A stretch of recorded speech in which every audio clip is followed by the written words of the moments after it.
इस कहानी के लेखक हैं ज्ञान तिवारी। गिरती हुई बारिश के बीच बारात के ढोल नगाड़ों की ध्वनि उठती है। अचानक से बारात की एक टोली बेहती हुई सड़क के बीच मौजूद हो जाती है, जिसके बाराती थे नरकंकाल। वो नाचते गाते जा रहे थे अपनी ही धुन में मगन। उनके शरीर जगह जगह से नुचे और कटे हुए थे, जिस कारण शरीर की हड्डियां और मांस साफ साफ दिख रहे थे। उनमें से कुछ नरकंकाल दूल्हे के आसपास नाच रहे थे, जो उनमें से ही एक था उनके जैसा दिखने वाला। उसी रात अनुज अपनी बाइक को तेजी से सड़कों पर दौड़ाता हुआ आ रहा था। अपनी 10 घंटे की शिफ्ट पूरी होने पर अनुज को घर पहुंचने की बहुत जल्दी थी, इसलिए वो किसी भी मोड़ पर धीरा नहीं हुआ और बाइक की स्पीड को बढ़ाता हुआ तेजी से आगे बढ़ने लगा। और उसी रास्ते में जिस रास्ते बारात निकल रही थी, उस रास्ते पहुंच गया और हॉर्न बजाता हुआ बारात से आगे निकल गया कि अचानक उसकी नजर किसी पर पड़ी, जिसकी आंखें नहीं थी और उसका शरीर कंकाल जैसा था। अनुज ने यह देखकर अचानक ब्रेक मार दिए और तुरंत पीछे पलटकर देखा तो पीछे ना कोई बाराती थी, ना ही कोई अजीब सा दिखने वाला शख्स। अनुज हैरान था। अनुज ने सोचा कि काम की थकान की वजह से शायद उसे भ्रम हो गया है। अनुज ने ब्रेक से पैर हटाए और घर की ओर चल दिया। थका हुआ अनुज घर पहुंचते ही कब बिस्तर पर पड़ गया और कब उसकी आंख लग गई, ये उसे पता ही ना चला।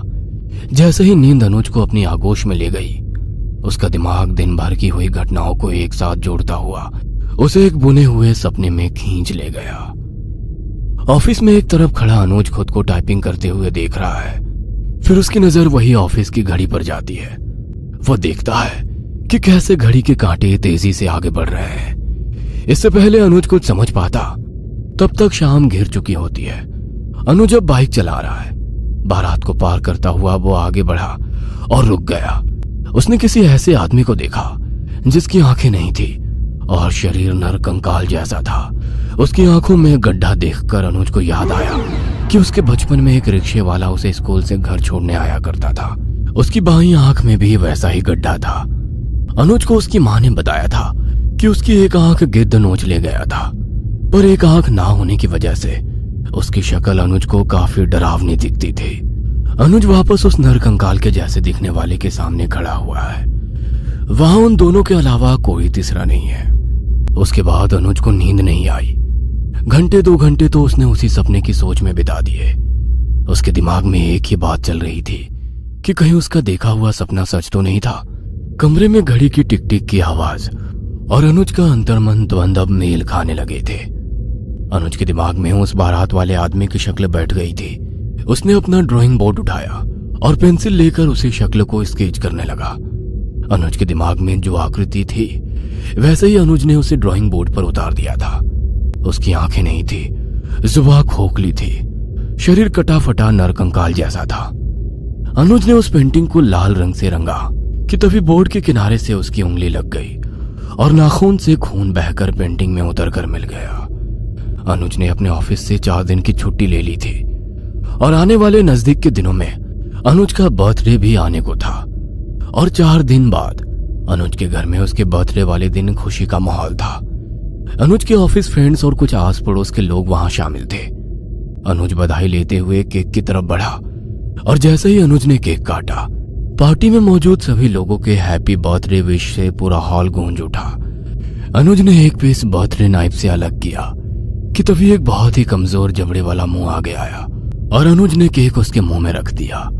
अनुज को कुछ अटपटा लगा तो उसने ऊपर उठकर देखा तो उसके होश उड़ गए। वह वही पेंटिंग वाला शख्स था जिसे अनुज ने 4 रात पहले ही कैनवास पे उतारा था। हुबहू बिल्कुल वही। उसके मांस जैसे शरीर पर खून अलग से दौड़ता हुआ दिख रहा था। वही खून जो अनुज की उंगली से बहकर उस रात पेंटिंग में मिल गया था। वह केक को आधा ही निगल पाया था और बाकी आधा जबड़े में फंसकर नीचे गिर गया। वह लोगों के बीच से होकर गुजरता जा रहा था, लेकिन उसकी हरकतों से अनुज परेशान हो रहा था। अनुज देख रहा था कि उसकी आंखें नहीं है, पर फिर भी ऐसा लग रहा था जैसे वो सिर्फ अनुज को ही देखे जा रहा था। उसे देखकर अनुज इतना अनकंफर्टेबल हो गया कि वो उस आकृति को अवॉइड करता हुआ बाथरूम की ओर चला गया। बाथरूम में घुसते ही अनुज ने दरवाजा अंदर से बंद किया और जोर की सांस अंदर खींची और फिर झटके से बाहर छोड़ी। वह हड़बड़ाया हुआ था।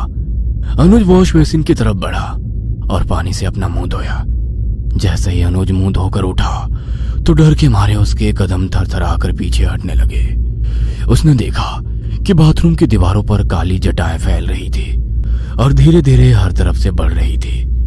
देखते देखते वह बाथरूम एक काले कमरे में बदल गया था, जहां अब अनुज के अलावा उसके सामने बैठे थे कई सारे ऐसे नरकंकाल जो चिथड़ों में थे। उसमें से कोई अपना हाथ खा रहा था तो कोई अपना ही मांस नोचे जा रहा था।